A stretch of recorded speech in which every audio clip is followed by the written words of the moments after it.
മക്കളെ, CUET-യുടെ ഒരു അപ്ഡേറ്റ് വന്നിട്ടുണ്ട്. അതായത് correction in particulars of the online application form. അതായത് നിങ്ങൾ അപ്ലൈ ചെയ്തപ്പോൾ എന്തെങ്കിലുമൊക്കെ തെറ്റുകൾ വരുത്തിയിട്ടുണ്ടെങ്കിൽ അത് തിരുത്താനുള്ള അവസരമാണ് ഇപ്പോൾ തന്നിരിക്കുന്നത്. എല്ലാ തെറ്റുകളും തിരുത്താൻ പറ്റില്ല. അതിലേതൊക്കെ തിരുത്താം, ഏതൊക്കെ പറ്റില്ല എന്നുള്ളത് ഞാൻ ഇതിൻ്റെ പിന്നാലെ പറയാം. ആദ്യം ഇതിൻ്റെ ഷെഡ്യൂൾ നോക്കുക.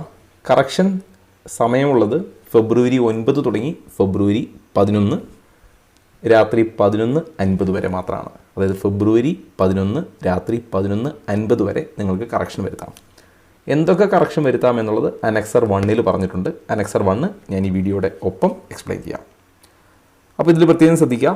Since it is a one time facility extended to the candidates to avoid any hardship.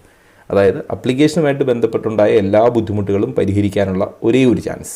ഇതിന് ശേഷം പിന്നീട് സമയം തരില്ല. കറക്ഷൻ അല്ലെങ്കിൽ മറ്റെന്തെങ്കിലും കറക്ഷൻ ഉണ്ടെങ്കിൽ ഇനിയൊന്നും ചെയ്യാൻ പറ്റില്ല. അപ്പോൾ ഈ ഒരു സമയത്ത് തന്നെയാണ് കറക്റ്റ് ചെയ്യേണ്ടത്. അതുപോലെ കറക്റ്റ് ചെയ്യേണ്ടതെല്ലാം കറക്റ്റ് ചെയ്തതിന് ശേഷമേ ഫൈനൽ സബ്മിഷൻ കൊടുക്കാവൂ. അങ്ങനെയും ശ്രദ്ധിക്കാം. ഇനി കറക്ഷൻ പറ്റുന്ന കാര്യങ്ങൾ നോക്കുക. Candidates shall not be allowed to change. എന്തൊക്കെ ചേഞ്ച് ചെയ്യാൻ പറ്റില്ല? മൊബൈൽ നമ്പർ മാറ്റാൻ പറ്റില്ല, ഇമെയിൽ അഡ്രസ്സ് മാറ്റാൻ പറ്റില്ല, പെർമനൻറ്റോ പ്രസൻറ്റോ അഡ്രസ്സ് മാറ്റാൻ പറ്റില്ല, എമർജൻസി കോൺടാക്റ്റ് ഡീറ്റെയിൽ പറ്റില്ല, ഫോട്ടോഗ്രാഫ് പറ്റില്ല. ഇത്രയും സാധനങ്ങൾ നിങ്ങൾക്ക് കറക്റ്റ് ചെയ്യാൻ പറ്റില്ല. അടുത്തത് രണ്ടാമത് നോക്കുക. Candidate shall be allowed to change any one of the field. ഇതിലേതെങ്കിലും ഒന്ന് പറ്റും. കുട്ടിയുടെ പേരിൽ തിരുത്തുണ്ടെങ്കിൽ മാറ്റാം, കുട്ടിയുടെ അച്ഛൻ്റെ പേരിൽ തിരുത്തുണ്ടെങ്കിൽ മാറ്റാം, അമ്മയുടെ പേരിൽ തിരുത്ത് മാറ്റാം. ഇതിലേതെങ്കിലും ഒന്ന് മാത്രമാണ് നിങ്ങൾക്ക് തിരുത്താൻ പറ്റുക. ഇനി candidate shall be allowed to change all the field. ഇതിലെല്ലാം മാറ്റാം. എന്തൊക്കെയാണ്? ക്ലാസ് 10ൻ്റെ ഡീറ്റെയിൽ കൊടുത്തിട്ടുണ്ടെങ്കിൽ മാറ്റാം, ക്ലാസ് 12ൻ്റെ ഡീറ്റെയിൽ തിരുത്താനുണ്ടെങ്കിൽ മാറ്റാം.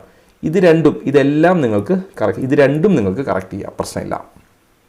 ഇനി അടുത്ത് നോക്കുക. Candidates shall be allowed to change examination cities based on their permanent and present address. ഈ അഡ്രസ്സ് മാറ്റാൻ പറ്റില്ല.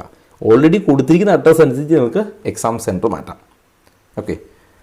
ഇനി അതേപോലെ എന്തൊക്കെ നോക്കുക. Examination city selection. നിങ്ങൾക്ക് എക്സാമിൻ്റെ സിറ്റി മാറ്റാം, മീഡിയം ഓഫ് എക്സാം, ലാംഗ്വേജും മാറ്റാം. അതായത് ഏത് മീഡിയത്തിലാണ് നിങ്ങൾക്ക് വേണ്ടത്. ഇപ്പോൾ ഇംഗ്ലീഷ് മാത്രമാണെങ്കിൽ ഇംഗ്ലീഷ് മലയാളം കൊടുക്കാം, ഇംഗ്ലീഷ് മലയാളം ആണെങ്കിൽ ഇംഗ്ലീഷ് ആക്കാം, അതൊക്കെ ചെയ്യാം.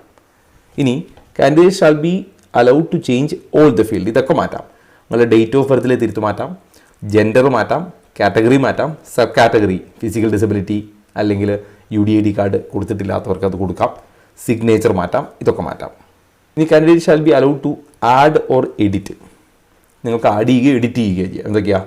ഡൊമൈൻ സബ്ജക്റ്റ് കൂടുതലായിട്ട് കൊടുക്കാം, ലാംഗ്വേജസ്, ജനറൽ ആപ്റ്റിറ്റ്യൂഡ് ടെസ്റ്റ് കൊടുക്കാത്തവർക്ക് കൊടുക്കാം, കൊടുത്തത് ഒഴിവാക്കാം, ഒക്കെ ചെയ്യാം.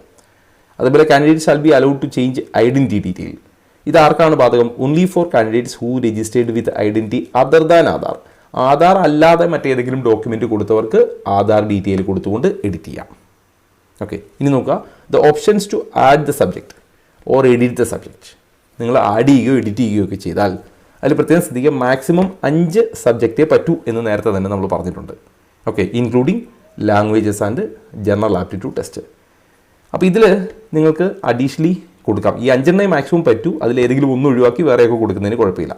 പക്ഷേ അപ്പോൾ നമ്മൾ ഫീസിൽ ഇപ്പം നിങ്ങൾ 4 കൊടുത്തുള്ളൂ, ഒന്നുകൂടി കൊടുത്ത് 5 ആക്കിയാൽ അഡീഷണൽ ഫീസൊക്കെ കൊടുക്കേണ്ടി വരും. അതും ശ്രദ്ധിക്കുക. ഇനി if there is an impact on the fee then the additional fee will be charged as applicable. However, in any case, the fee will not be reimbursed. അതായത് നിങ്ങൾ 4 സബ്ജക്റ്റ് കൊടുത്തു, 5ാമത് കൊടുത്താൽ അഡീഷണൽ ഫീ അടയ്ക്കണം.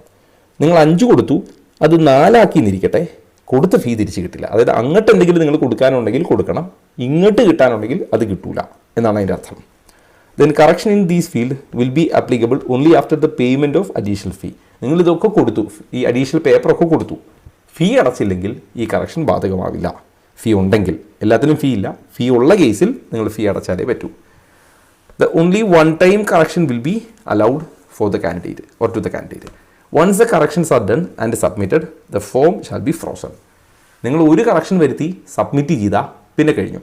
അതുകൊണ്ട് കറക്റ്റ് ചെയ്യാനുള്ളതെല്ലാം നോക്കി കറക്റ്റ് ചെയ്തതിന് ശേഷം മാത്രമേ ഫൈനൽ സബ്മിറ്റ് കൊടുക്കാവൂ. പിന്നീട് സാധ്യത കിട്ടില്ല, അല്ലെങ്കിൽ സമയം കിട്ടില്ല. അതുകൊണ്ട് വൺ ടൈം കറക്ഷൻ ആണെന്ന് നോക്കുക. ഓരോന്നും ചെയ്തിട്ട് സബ്മിറ്റ് ചെയ്യേണ്ട, എല്ലാം ചെയ്തിട്ട് സബ്മിറ്റ് ചെയ്താൽ മതി. അപ്പോൾ CUET-യുടെ കറക്ഷനുമായിട്ട് ബന്ധപ്പെട്ട ഓൾമോസ്റ്റ് എല്ലാ കാര്യങ്ങളും പറഞ്ഞിട്ടുണ്ട്. ശ്രദ്ധിക്കുക. ഇത് നോക്കിയിട്ട് വേണം, ശ്രദ്ധിച്ചിട്ട് വേണം നിങ്ങൾ കറക്ഷൻ പ്രൊസീജിയറിലേക്ക് കിടക്കാൻ. ഇനി ഇതുമായിട്ട് ബന്ധപ്പെട്ട് മറ്റെന്തെങ്കിലും അപ്ഡേറ്റ് വരികയാണെങ്കിൽ ഞാൻ കമ്മ്യൂണിറ്റിയിൽ പോസ്റ്റ് ചെയ്യാം. കമ്മ്യൂണിറ്റിയുടെ ലിങ്ക് ഇതിൻ്റെ കമൻറ്റ് ബോക്സിൽ പിൻ ചെയ്തിട്ടുണ്ട്.